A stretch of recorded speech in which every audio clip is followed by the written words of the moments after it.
Good morning students, welcome to all of you in RBL online classes. New session start, and first of all I would like to say that we are careful of COVID-19 and protect yourself. Now I shall teach you subject English second standard 6. Chapter number 1, topic is the sentence. Students, today I shall explain you. Now book reading start. A sentence is a group of words which express a complete thought and make complete sense. It contains a verb and a subject. एक वाक्य शब्दों का एक समूह है जो एक पूर्ण विचार व्यक्त करता है और पूर्ण समझ में आता है। इसमें एक क्रिया और एक विषय होता है। Example: The sun rise in the east. My aunt live in Chennai. I love to read these books. This is a new school. सूर्य पूरब में उगता है। मेरी चाची चेन्नई में रहती हैं। मुझे इन किताबों को पढ़ना बहुत पसंद है। यह एक नया स्कूल है। Every sentence has two main parts, the subject and the predicate. हर वाक्य के दो मुख्य भाग होते हैं, विषय और विधेय। सुनीता इज डांसिंग, तो सुनीता इसमें सब्जेक्ट है और इज डांसिंग प्रेडिकेट है। चलिए अब हम देखते हैं सब्जेक्ट की definition. The subject of a sentence is simply who और what the sentence is about is usually a noun or a pronoun and comes before the predicates. एक वाक्य का विषय बस यह है कि वाक्य किसके बारे में है या क्या है। यह आमतौर पर एक संज्ञा या सर्वनाम है और विधेय से पहले आता है। For example, Sunita, someone and dogs are subject in the above given sentence. उदाहरण के लिए, सुनीता कोई और कुत्ते उपरोक्त दिए गए वाक्य में विषय है।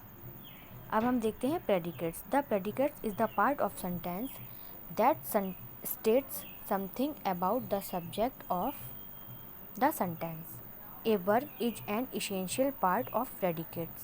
The predicates usually comes after the subject. विधेय वाक्य का वह भाग है जो वाक्य के विषय के बारे में कुछ बताता है। एक क्रिया एक विधेय का एक अनिवार्य हिस्सा है। विधेय आमतौर पर आता है विषय के बाद।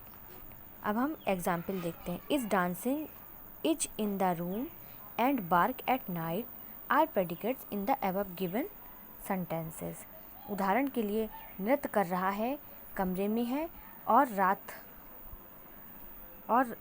रात छाल ऊपर दिए गए हैं। ये विधेय हैं। अब हम देखते हैं कुछ sentences. In sentences beginning with here and there. Example, here sleep the cat. These are two fan in the room.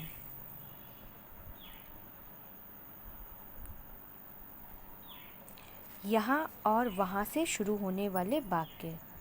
यह बिल्ली सोती है। इस कमरे में दो पंखे हैं।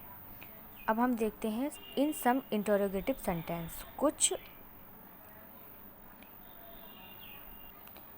पूछताछ वाक्यों में। उदाहरण, इज ही अस्लीप।